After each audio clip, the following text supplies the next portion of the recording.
जय हिंद दोस्तों, स्वागत है आपके अपने YouTube channel Ravi sir official 99 पर। आज हम अलजेब्रा के सीरीज में दूसरे वीडियो लेकर आए हैं, जो कि क्वेश्चन बहुत ही इम्पोर्टेंट है और इसमें क्वेश्चन थोड़ा सा पहले से हार्ड है। देखिए, क्वेश्चन कह रहा है कि if A plus B plus C is equal to 5, A B plus B C plus C A is equal to 8, then find the value of B C into B plus C A into C plus A B into A plus B plus 3abc बराबर what. मतलब कि हमको दिया हुआ है a plus B plus C का मान कितना 5 और A B plus B C plus C A का मान दिया हुआ है 8। हमसे पूछ क्या रहा है? हमसे पूछ रहा है मेरे भाई B C into B plus C A into C plus A B into A plus B plus 3abc का मान। इतना बड़ा मान पूछ रहा है।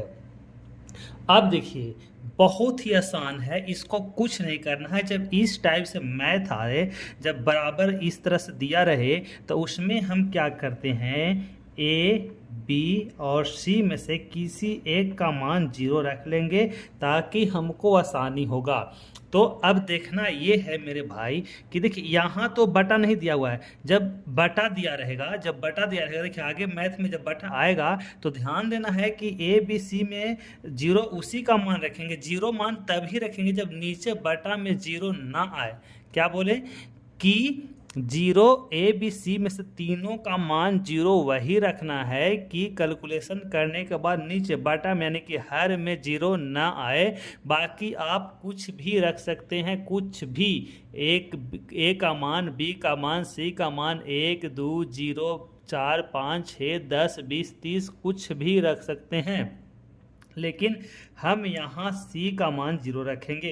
अब आप बोलेगा सर A और B का क्यों नहीं रखे हैं? तो आप A और B का भी रखेंगे, कैलकुलेशन वही होगा, हम दिखाएंगे आपको।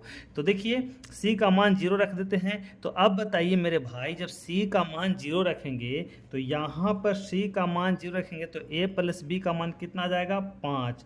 A प्लस B का मान आ गया हमारे पास 5। देखिए, समझना है बहुत ही आसान तरीके से और बहुत ही मज़ेदार तरीके से। अब बताइए, सी का मान हम क्या रख दिए? 0। जब सी का मान यहाँ 0 रख दिए हैं तो ए प्लस बी का मान कितना आ गया? 5। यहाँ सी का मान 0 रखेंगे तो यहाँ सी का मान 0 रखें तो ये हो जाएगा 0, ये भी हो जाएगा 0, क्योंकि 0 को किसी भी संख्या से गुना करते हैं तो वह हो जाता है 0। तो यहाँ सी का मान 0 रखेंगे तो ये पूरा हो गया 0, यहाँ 0 रखेंगे तो ये पूरा हो गया 0। मतलब कि हमारे पास बच कितना गया? तो सिर्फ ए और बी। यानी कि मेरे भाई कहने का मतलब है कि हमारे पास बच गया ए इंटू बी का मान कितना बच गया?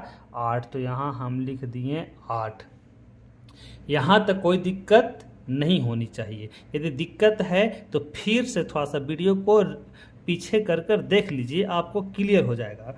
अब देखिए, अब a प्लस बी का मान मिल गया 5 और ए बी का मान मिल गया 8। तो अब बताइए मेरे भाई, c का मान 0 यदि यहाँ भी बैठाएंगे, देखिए यहाँ बस कुछ नहीं करना है। ऐसे ही यदि आप इस तरह से वीडियो को देख लिए पूरे, है ना, पूरे वीडियो को देख लिए तो आप इस तरह के मैथ में महारत हासिल कर लेंगे और आप उसको देखते के साथ बनाएंगे, है ना। तो अब देखिए, यहाँ सी का मान 0 है, यहाँ सी का मान, यहाँ देखिए यहाँ सी का मान 0 रखेंगे तो ये तो पूरा 0 हो जाएगा। तो 0 को किसी भी संख्या से गुना करेंगे 0, यानी कि ये पूरा क्या हो गया? 0। यहाँ सी का मान 0 रखेंगे तो ये हो जाएगा 0, पूरा गुना करेंगे ये भी हो गया क्या? 0। यहाँ सी का मान 0 रखेंगे तो ये भी क्या हो गया? 0। अब बताइए, ये 0 हो गया, ए 0 हो गया, ए 0 हो गया, हमारे पास बच क्या गया? तो आप बोलिएगा सर हमारे पास बच गया A B into A plus B. और अब बताइए ए बी का मान कितना है? तो ए बी का मान हमको मिला है 8 और ए प्लस बी का मान कितना है? तो ए प्लस बी का मान है 5। 8 5 कितना होता है? 40। ऑप्शन नंबर ए क्या हो गया? सही हो गया। कितना आसान था, है ना। अब देखिए, इसमें आप बोलिएगा सर सी का मान रखे हैं, अब ए का मान रखिए। अब बताइए, ए का मान रख दिए हम 0। देखिए अब क्या कर रहे हैं हम, ए बराबर क्या रख रहे हैं? 0। तो ए बराबर 0 रखेंगे तो ये बी प्लस सी का मान कितना हो जाएगा? 5। बी प्लस सी बराबर हो जाएगा 5। देखिए, इसको दूसरे मेथड से हम समझते हैं। बी प्लस सी का मान कितना हो गया? 5। अब देखिए, ए का मान 0 रख रहे हैं तो ई हो जाएगा 0, ई हो जाएगा 0, यानी कि बी और सी, बी सी का मान कितना हो जाएगा? 8। बी इंटू सी का मान कितना हो गया? 8। अब देखिए, ए का मान 0 रख रहे हैं तो ए तो कुछ नहीं होगा, ए जीरो हो जाएगा क्योंकि यहाँ ए का मान है, तो यहाँ जीरो रखेंगे तो ये पूरा हो जाएगा जीरो, यहाँ ए का मान रखेंगे तो ये पूरा जीरो, यहाँ ए का मान रखेंगे तो ये पूरा हो जाएगा जीरो, मतलब ए जीरो हो गया, ए जीरो हो गया, ए जीरो हो गया। बच कितना गया, तो बच कितना गया, B C plus B plus C, B C into B plus C. अब बी सी का मान कितना है 8 है और बी प्लस सी का मान कितना है 5, यानी कि 8 5 4। देखिए आप है ना, कैसे भी बनाइए, कैसे ही बनाइएगा तो आंसर वही आएगा। तो यहाँ तक यदि ना समझ में आया है तो फिर से वीडियो को रिव्यू कर लीजिए, है ना, फिर से उसको देख लीजिए बैक करके। चलते हैं नेक्स्ट क्वेश्चन की ओर। यदि अभी तक आप हमारे चैनल को सब्सक्राइब नहीं किए हैं तो सब्सक्राइब कर लीजिए, अपने दोस्तों के पास शेयर कीजिए और वीडियो को लाइक कीजिए। देखिए क्वेश्चन नंबर 2, देखिए क्वेश्चन नंबर 2, ये भी बहुत ही आसान है और बहुत ही मज़ेदार है। देखिए कह रहा है कि x plus Y plus Z बराबर 0 है, तो हमको निकालना है वैल्यू कितना 3y square plus X square plus Z square by 2y square minus X Y का मान। ऑप्शन दिया हुआ है 0 -1 2 और 1, इनमें से कौन सा ऑप्शन होगा उसको बनाने के लिए देखिए क्या करेंगे। तो हम बताए थे भाई आपको कि जैसे ही हमको दिख जाए ए बी सी रहे या एक्स वाई जेड रहे तो इसमें है एक्स वाई जेड, तो एक्स वाई जेड। अब हम बताए थे कि यदि बटा रहे तो देखिए यहाँ बटा वाला भी आएगा, नीचे बटा में है। तो अब आप बताइए कि y का मान 0 रख सकते हैं कि नहीं रख सकते हैं। तो आप बोलेगा सर रख सकते हैं, नहीं रखेंगे। क्यों नहीं रखेंगे, क्योंकि अब बताइए भाई y का मान 0 रखेंगे तो a 0 हो जाएगा, ए भी 0 हो जाएगा, है ना। y का मान 0 रखेंगे तो ए भी 0 हो जाएगा और ए भी 0 हो जाएगा, क्योंकि 0 को इससे गुना करेंगे 0, 0 से इसको गुना करेंगे 0। हम क्या बोले थे, 0 तब रखेंगे जब नीचे बटा में हर में 0 नहीं होना चाहिए। तो यहाँ 0 हो जा रहा है तो y का मान 0 नहीं होगा। बाकी आप x का मान 0 रख सकते हैं, y का मान नहीं रख सकते हैं, z का रख सकते हैं ना। तो हम रख दिए x बराबर 0, तो जब x बराबर 0 रखेंगे तो ये तो हो गया 0। अब y z में किसका मान रखेंगे कि यहाँ कैलकुलेशन करने पर 0 आ जाए। तो अब देखिए y का मान हम रखेंगे 1 और z का मान रखेंगे -1। आप कुछ भी रख सकते हैं, 2 4 6 8 10, कुछ भी कैलकुलेशन आपको करना है तो क्यों ना हम एक छोटा से छोटा संख्या रखें, कैलकुलेशन करने में हमको आसान हो।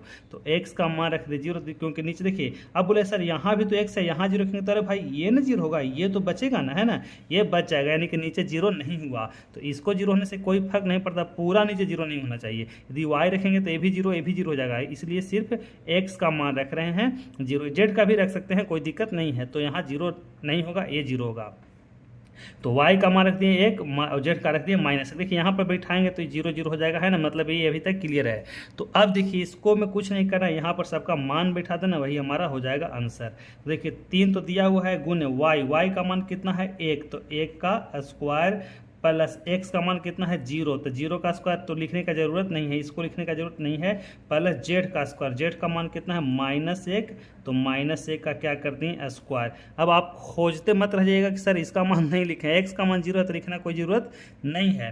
देखिए 2 है तो 2 गुने y का मान कितना है भाई, तो 1 है, तो 1 का स्क्वायर -xy। देखिए x यहाँ 0 है और 0 को y का मान 1 है, तो 0 को किसी भी संख्या से गुना करेंगे 0 हो जाएगा, तो लिखने की ज़रूरत नहीं है।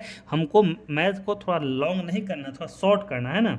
तो अब बताइए कि जब इतना हमको मिल गया तो 3 1 का स्क्वायर करेंगे 1, 3 को 1 से गुना करेंगे 3, -1 का स्क्वायर करेंगे 1। अब बताइए 2 और 1 का स्क्वायर करेंगे 1, तो 2 को 1 से गुना करेंगे 2, तो 3 और 1 कितना हो गया, तो 3 और 1 आप बोलिएगा कि सर हो गया 4 और नीचे बच गया कितना 2। अब बताइए कि कटेगा कि नहीं कटेगा, कटेगा तो आंसर कितना आ गया 2, ऑप्शन नंबर कितना हो गया सी। कितना आसान था, है ना। तो चलिए बढ़ते हैं नेक्स्ट क्वेश्चन की ओर। देखिए क्वेश्चन नंबर 3 बहुत ही मज़ेदार मैथ है और देखिए इसमें दिया हुआ है कि if a by A plus C plus B by C plus C by A plus B equal to 1, then A square by A plus B square by C plus C square by A plus B बराबर what. मतलब कि यदि ए बटा ए plus B बटा सी plus सी बटा ए plus B का मान 1 दिया हुआ है तो निकालना है इसका मान। अब देखिए इसमें कुछ नहीं करना है, हम बताए थे कि जब ऐसा देखिए इसमें किसी का भी मान 0 रख सकते हैं आप, ए का मान, बी का मान, सी का मान, किसी का भी 0 रख सकते हैं, क्योंकि आप देखिए किसी का भी मान 0 रखने पर पूरा 0 नहीं आ रहा है। और जब नहीं आ रहा है तो आप ए का, बी का, सी का, किसी का भी मान 0 रख सकते हैं। तो चलिए मेरे भाई पहले बनाते हैं, सी का मान 0 रखेंगे तो बी का मान 1 रखेंगे। आप बोलिएगा सर ए का मान क्यों नहीं 0 रख सकते हैं, ए का भी मान 0 रखेंगे, सी का मान 1 रख सकते हैं, कोई दिक्कत नहीं, कैसे बनाएगा तो आंसर वही आएगा। देखिए हम बनाएंगे सब तरीके से। तो देखिए अब हमको कुछ नहीं करना है, इसमें मान रखना है। तो अब बताइए मेरे भाई, इसमें यदि हम मान रखेंगे सी का मान 0, तो देखिए ध्यान दीजिए, अब यहाँ से 2 समीकरण बनेगा। यहाँ 0 रखेंगे तो ई बनेगा ए और बटा ए प्लस सी, है ना, ए और ए प्लस सी। तो देखिए यहाँ पर देखने वाली बात क्या है कि यहाँ ए बी है ना, ए क्या है, बी है, तो ए बटा बी प्लस सी। तो यदि यहाँ पर हम सी का मान 0 रख दें तो हमको मिलेगा ए बटा, देखिए बी का मान कितना है 1, तो ए बटा 1 ना भी लिखेंगे कोई फर्क नहीं पड़ता है, लेकिन अभी लिखेंगे सिर्फ आपको समझने के लिए, प्लस। अब देखिए यहाँ सी का मान 0 रखा है, यहाँ बी का मान कितना है 1, तो यहाँ रखेंगे हम 1 और बटा सी का मान तो 0 हो गया, बच कितना गया ए, क्योंकि ए का मान अभी कुछ नहीं है। इसका मान क्या हो गया 0, क्योंकि सी का मान रखे हैं ऊपर 0 तो नीचे कुछ भी रहे, क्या हो जाएगा 0, बराबर कितना दिया हुआ है 1। यहाँ तक पूरा हमको उम्मीद है कि आपका पूरा मेथड क्लियर होगा। अब देखिए अब क्या करेंगे कि यहाँ से कुछ नहीं करना है, बहुत ही सिंपल है और बहुत ही आसान है। देखिए क्या, तो इसको 1 को हटाएंगे तो ई हमारे पास बच जाएगा, यानी कि इसको कैलकुलेशन करेंगे तो ए इसको से इसको गुना करेंगे तो हो जाएगा ए स्क्वायर और ये बच जाएगा प्लस 1। ये देखिए नीचे एक ए हो गया एलसीएम, नीचे क्या हो जाएगा ए, नीचे वाले ए को इससे गुना करेंगे तो कितना हो जाएगा ए, है ना, कि ए स्क्वायर प्लस 1 बराबर क्या बच गया ए। अब देखिए अब कुछ नहीं करना है, बस इसको इतना ही छोड़ देते हैं, ए स्क्वायर प्लस 1/a यहाँ तक छोड़ देते हैं। देखिए ये आपका एलसीएम है ना, भिन्न का जोड़ है, एलसीएम करने के बाद इसको आपको आना चाहिए। अब ऐसा मत बोले सर ये कैसे हो गया, देखिए ये आपका भिन्न का जोड़ है और एलसीएम लेना है, ये कुछ नहीं करना है। फिर भी समझा देते हैं, देखिए ए और ए का एलसीएम हो जाएगा ए और एक को ए से गुना करेंगे ए स्क्वायर, ए से कटेगा +1, इधर का जो नीचे का ए था उसको ए से गुना करेंगे, बच गया ए यहाँ, है ना। अब यहाँ रखते हैं मान, तो अब बताइए सी का मान 0 रखेंगे तो ये तो हो जाएगा 0, है ना, लेकिन हमारे पास ए स्क्वायर बटा ए बच जाएगा, ए स्क्वायर, है ना, और देखिए ए स्क्वायर और यहाँ क्या है बी, है ना, यहाँ क्या है बी, सॉरी यहाँ क्या है बी है। तो अब देखिए इसमें कुछ नहीं करना है ना, बी प्लस सी, तो यहाँ बी का मान कितना है 1 है, बी का मान है 1 और ए स्क्वायर, तो ए स्क्वायर हमको मालूम नहीं है, तो ए स्क्वायर और नीचे बटा 1 देने से कोई फायदा नहीं है, तो ए स्क्वायर ही हो जाएगा प्लस। देखिए बी स्क्वायर, तो बी का मान कितना है 1, तो 1 का स्क्वायर करेंगे तो 1 ही हो जाएगा, और सी का मान 0 है, 1 का मान हमको मालूम नहीं है, ए को ए लिखना है तो ए लिख दिए, इसका मान यहाँ पर 0 बैठाएंगे तो सब पूरा क्या हो जाएगा 0। अब देखिए इतना आ गया, अब जब इतना आ गया तो इसको कुछ नहीं करना है, बहुत ही आसान है। अब देखिए इतना को हम कैसे लिख सकते हैं, तो ए स्क्वायर जो आपको दिख रहा है, ए स्क्वायर, देखिए ये जो ए स्क्वायर है जो आपको यहाँ दिख रहा है उसको क्या करना है, तो देखिए ई ए स्क्वायर को हम ऐसे लिख सकते हैं, ए स्क्वायर बराबर ए -1, है ना, ए स्क्वायर का मान कितना आ गया a-1। तो यहाँ जो ए स्क्वायर है इसके जगह पर हम लिख सकते हैं a-1 यहाँ लिखे हैं और बाकी +1/a, कोई दिक्कत यहाँ तक नहीं होना चाहिए। अब देखिए इसको यहाँ करेंगे, इसको इधर कर देंगे, तो ये +1/a था तो इसको इधर कर दिए +1/a -1। देखिए इसका मान आपको मालूम होगा, कितना मालूम है आपको भी पता है कि इसका मान इतना है। तो देखिए ये जो है यहाँ से यदि 1 हटा दें तो इसी का मान तो दिया हुआ है 1, है ना, नीचे a का कोई वैल्यू नहीं है, तो a + 1/a का मान कितना दिया हुआ है 1, तो यहाँ पर हम रख देंगे 1 और कितना हो जाएगा ये देखिए ये है -1, तो ये दोनों क्या हो जाएगा कट के कितना आ गया 0, यानी कि ऑप्शन नंबर कितना ए हो गया सही। तो ये था बनाने का तरीका।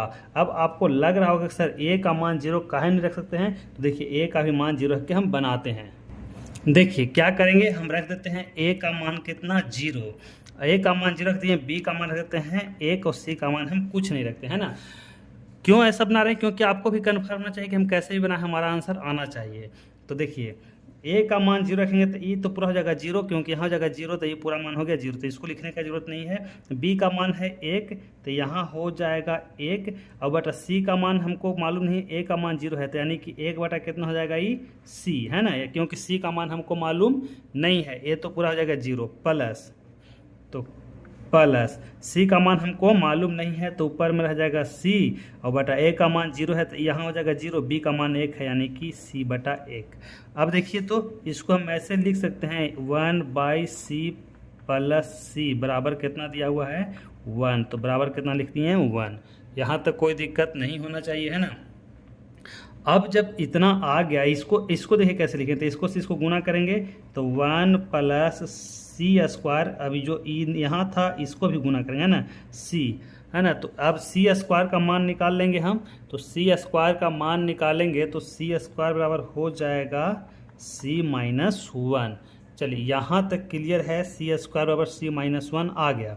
अब देखिए इसको हल करते हैं ना, जो दूसरा है उसको। तो अब ए स्क्वायर, ए का मान 0 है तो ई पूरा हो जाएगा 0, क्योंकि 0 बटा नीचे कुछ भी करेंगे तो 0 हो जाएगा। यहाँ देखिए बी स्क्वायर, तो बी का मान कितना है 1, तो 1 का स्क्वायर तो 1 ही होता है, और ये हो जाएगा सी का 0, यहाँ हमको मालूम नहीं है तो ये हो जाएगा कितना सी, यानी कि हो गया 1/c प्लस सी का मान हमको मालूम नहीं है तो सी का स्क्वायर, ए का मान 0 मालूम है, बी का मान 1 मालूम है, तो नीचे लिखने से कोई फायदा नहीं है, तो हो गया 1/c प्लस सी का स्क्वायर। अब देखिए सी का स्क्वायर का मान मालूम है हमको सी माइनस 1, तो 1/c प्लस इसके जगह पर सी स्क्वायर जगह पर हम लिख सकते हैं कितना सी माइनस 1।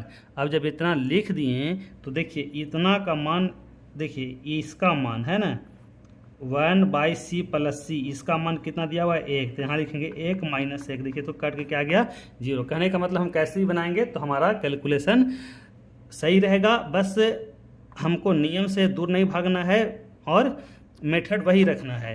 तो इस तरह से आज के लिए इतना ही। यदि अभी तक हमारे चैनल को सब्सक्राइब नहीं किया तो सब्सक्राइब कर लीजिए। मिलते हैं अगले वीडियो में, तब तक के लिए जय हिंद।